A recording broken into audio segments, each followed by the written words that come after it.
Welcome to Dose with Grace. I hope you're doing well and taking very good care of yourself. Today, I have been very motivated to bring this topic to you, a topic that I'm sure all of us will be able to relate to.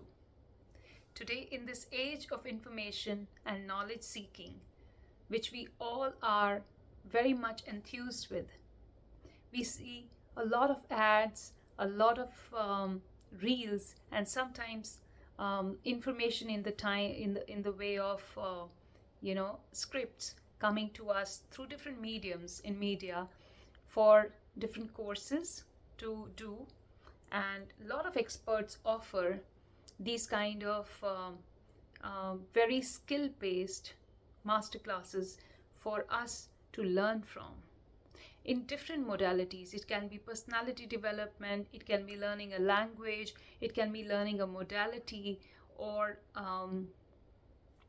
even in learning to be a practitioner of a certain skill. Now, here are my 3 takes on this kind of education that we are transitioning into in this age of transition of this kind of an education.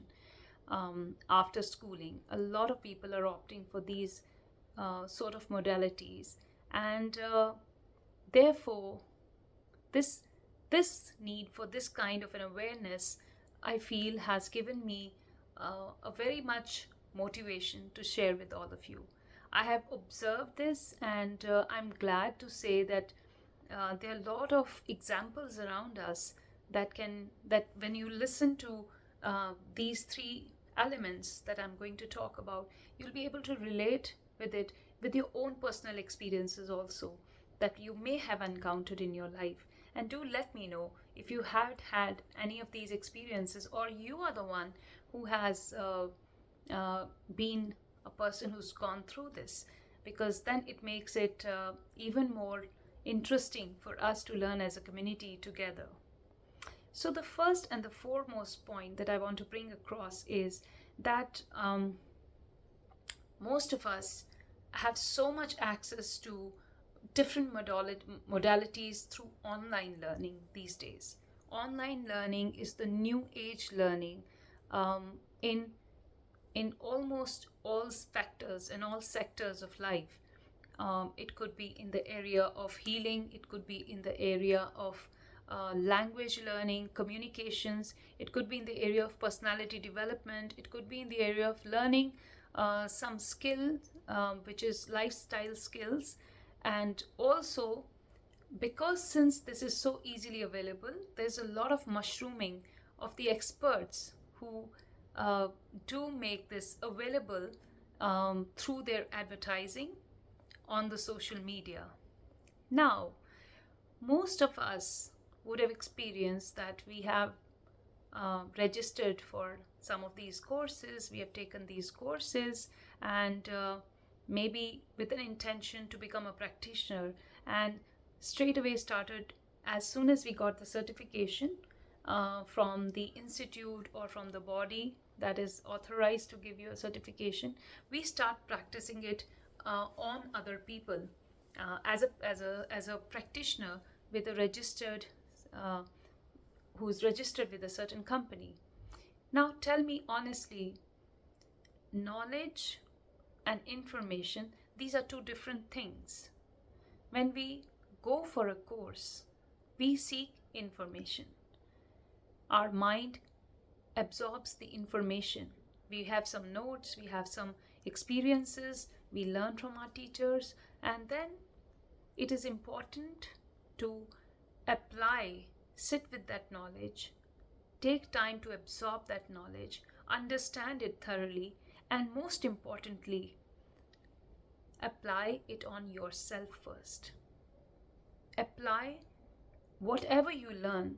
Even for a cook, to learn a dish, it is important to make that dish once, twice, thrice, and then try and taste it on your own. And then you will realize the way you make it and the slight modifications that you bring along over a period of time is what makes that dish really working for you. Here I'm using the word working for you for a dish because I'm talking in general about all the modalities. It could be something that you learned about personality development. Just going by the book, there's certain book is what is given as a rules and methods in a class is just a skeleton on which we need to now sit, absorb, learn, apply on our lives, and then modify based on the current learnings, based on our own learnings. And then over a period of time, when we are capable of calling ourselves the masters of that skill that we have learned on ourselves, then it is the right time to give it away to the world. But most likely, what we see around us is that very prematurely, just out of, out of impatience or out of ignorance, there are many who try and dive into just practicing it on others. And since there is so much need for help, there's so many people who are struggling for help, they get caught into this trap. So I personally feel that unless we don't have the expertise to apply something and see the effects of that application on our own lives, in our own lives, and see the beauty it brings to our own life, not just once, but over a period of time, so we can conclude that this is the information and the knowledge I gain, but then this is the experiential outcome that I have been able to bring out, and I've added my own personal experience into this knowledge because by experimenting on myself, that I can now go ahead and guide and apply it on other people.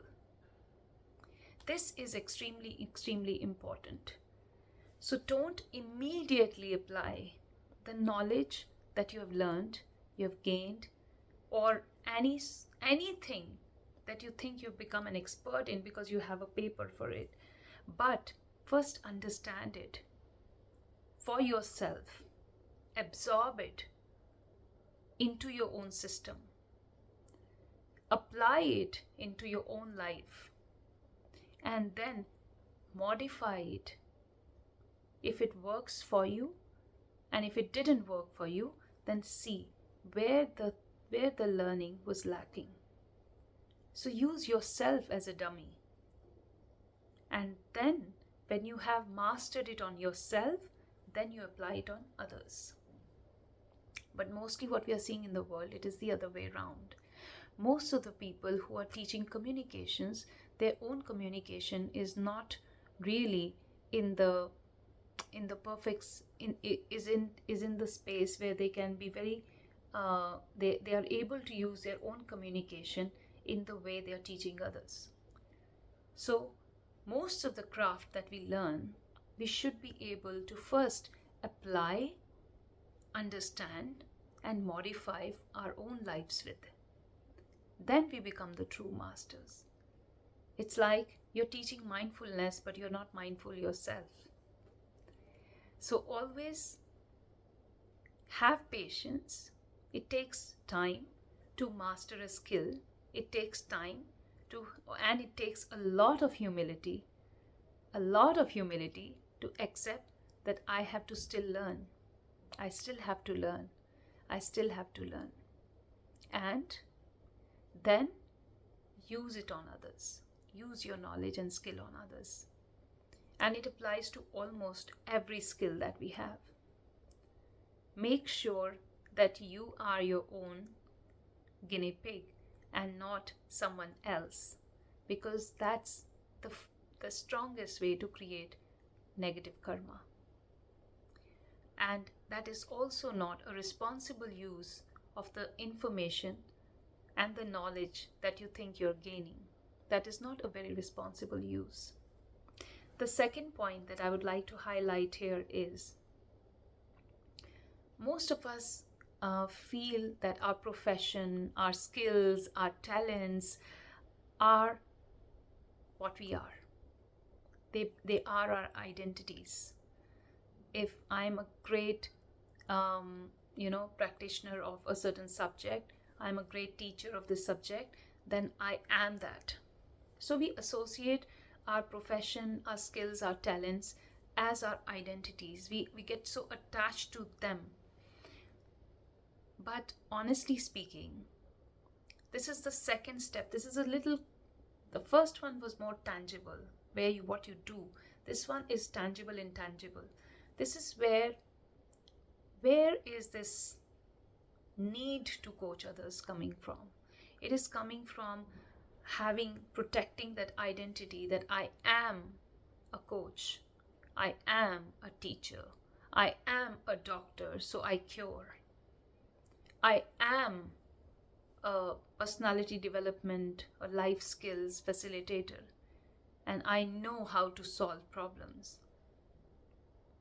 But know that whatever skill, whatever talent, whatever grace of knowledge that you have, it's all about the essence. That knowledge existed before you came into picture, and that knowledge will exist even after you will leave this picture. For example, let's take any profession. A profession of a healer. There have been healers before you came to be a healer, and there will be healers after you will leave. You'll be no more. There will be healers who will continue to be on this earth. Any profession, doctors. There were doctors, great, amazing doctors before you, and there will be great, amazing doctors after you. You are just one little small wave in the ocean. So have the humility to understand and not attach too much significance to you, but attach the significance to the essence that you're trying to bring. For example, if you are a healer, the healing is the essence, and you're just the part playing to let that essence keep flowing. You're just one of the beads in the entire rosary. Do not attach so much importance. That sense of attachment to the significance that we say, I'm the best practitioner of this, I'm the best at this, is the cause of why even the most prolific practitioners fall down from their grace. Because when you start attaching so much importance to yourself, to your significance to yourself, and not to what you bring, that's when you lose the essence. And when you lose the essence, you're out of the game. So having this, it's so easy to have ego. It's so easy to get an ego. One praise, one certification, one award, one recognition, one huge client that you crack, good money in your bank. All these things are very easy to boost an ego. But understanding that your job is not to only achieve these, but you're just a wave in the ocean who's bringing this knowledge, which has been going on for decades and centuries and yugas, and it will continue. It's not that it will start and end with you. So having that sense of humility, that you're just little pawn in the game, and this game is more important. Carrying on this legacy of this wonderful knowledge which you have learned from your gurus and who have learned from their gurus and so on, and as you will pass it down maybe to someone else, that knowledge must remain pure and sacred. That is the essence that is holding you as well. You got attracted to it when you started working towards it, you started training yourself towards it. It was that knowledge that was bigger than you. So now, once you become a trained professional, do not make yourself bigger than that knowledge. It could be any profession. This is across all professions, and this is across all modalities that this holds true. Let yourself be beneath the knowledge that you are delivering. Let yourself be beneath the skill that you are displaying. Let yourself be beneath. Let your skill, let your profession, let your talent, let your passion be bigger than you. Let that. The simplest example of that, I would say, is, let's say, bhakti. I would love to give an example which is quite an antidote to a lot of practical things that we're talking about. Let's say bhakti. Now, anyone who wants to be a great bhakt, the example, that first example that comes to our mind is of Sri Hanumanji. And why? Because when you want to invoke Hanumanji, you don't have to say Hanuman mantra. You don't need to say Hanuman Chalisa. You don't need to say Bajrang Ban or Hanuman Ashtak mantra. No, you need to chant Jai Shri Ram, and there you invoke Sri Hanumanji. Such is the power of a true bhakt that the moment you invoke his guru or someone that he looks up to, his Aradhya, you automatically invoke him. So when you're taking the name of Sri Ram, Hanumanji is going to be present like this. Maybe Hanumanji, it appears because he hears the name of Ram. Such is the way we should associate ourselves to our skills and our knowledge, our profession. Whenever that profession or that skill or that knowledge is talked about, your name comes. Not because your name has come so that skill is talked about. Because you're one drop in the ocean. You're just one wave. So be aware of that. So that keeps us humble, and that keeps the ocean also going. Because waves are part of the ocean. Without waves, we can't feel the ocean. The waves are the ocean, but they merge back into the ocean. They are not above ocean. This is the ocean who creates the wave and it takes it back. I hope I made this point clear. The third, the most intangible part of this. The first was the outer reaction, outer world interaction. The second was what should be inside our mind to have that kind of an outer reaction. The third one is the most subtle, the most intangible and more deeper. What should be the mindset of a person in this age of glitter and glamour and achievements and competition and comparison and success in any profession, in any modality, or in any field of life? If we shift our mindset from what I can do to benefit myself to what can I do to benefit my passion? Seems confusing. So let's say you want to be someone who wants to go to, let's talk about a student.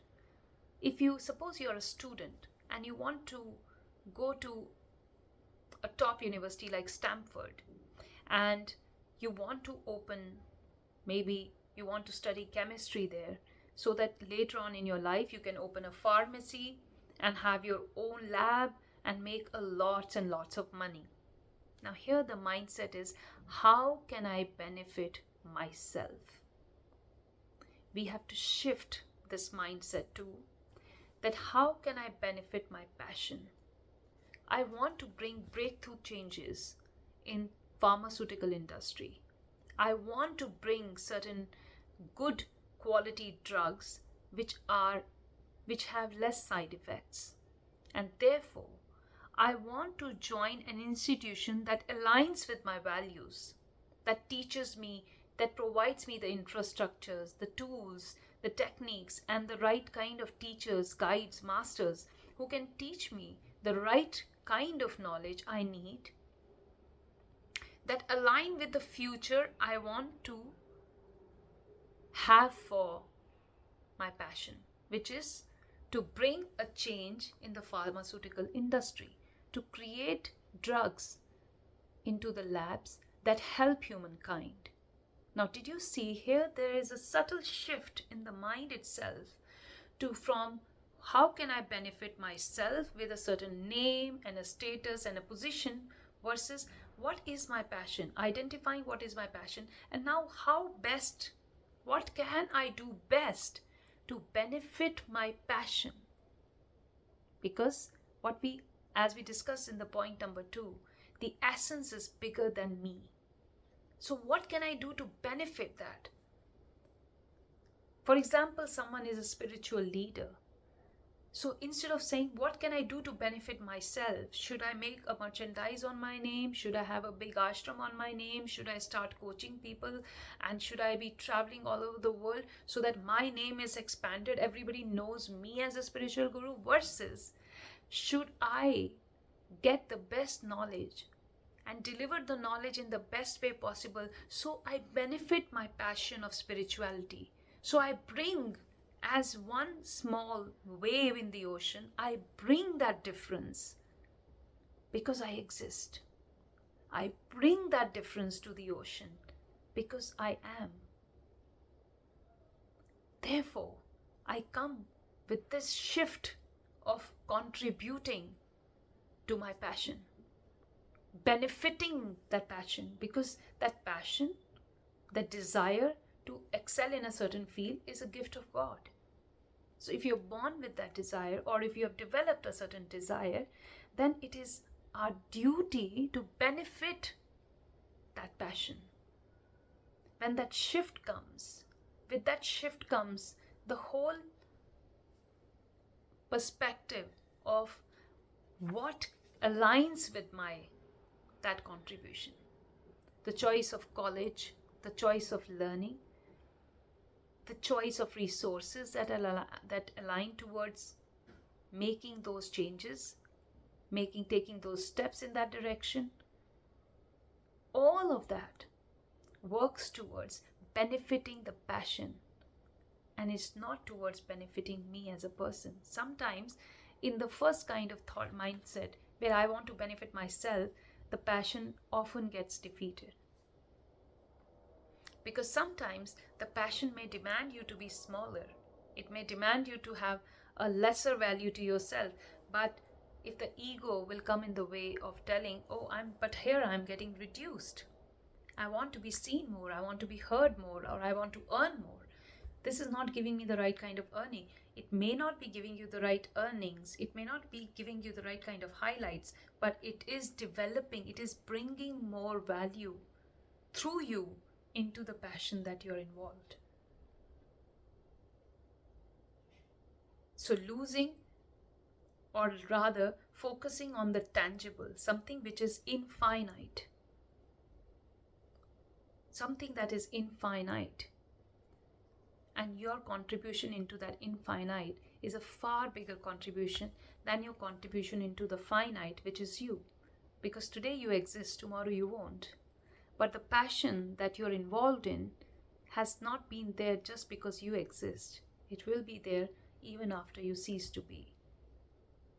I hope I have been able to bring this subject with some clarity in front of you. I hope that as you see around, or if you're choosing to take a course, you will choose through these 3 guidelines. And I hope you will shift your mindset to what can I do to benefit myself, and rather shift it to what can I do to benefit my passion. That's the first deeper shift that we need to bring. And with that shift will come the shift of making your infinite, that is the skill, the craft, or the profession that you are in, bigger than yourself. Not making it your identity, but rather merging with that identity and giving it your best, and giving that infinite continuum contribution from your end. There have been great leaders in all fields. There have been leaders in the field of spirituality, in the field of medicine, in the field of knowledge, science, STEM, in the field of creativity, arts, and they have been so giving to their field because they know their field or their profession is bigger than they are. And with that humility, they have become immortal. And then, obviously, once that deeper shift and that understanding in the life comes, then comes the automatic application. The automatic application is to making sure that whatever you're delivering to others is first tested upon you. If you cannot be mindful, you cannot teach others mindfulness. If you cannot cure your own problems, you cannot call yourself a healer for others. If you cannot bring yourself to surrender, you cannot teach others how to surrender to life. So this is a beautiful shift that we need to bring in first being the art and craft that we are learning, or the science that we are learning, and then delivering or applying it on others. Because let's not make others as the guinea pigs. Let's rather use ourselves as the guinea pigs. I hope with this we will be more conscious of our choices, be more conscious of our actions, and more importantly, be more conscious deep down in our thoughts. Essence over performance, presence over performance. With this, I'd like to end this video, and I'll meet you soon in my next video. Until then, Om Namah Shivaya, Om Namo Bhagavate Vasudevaya. Thank you.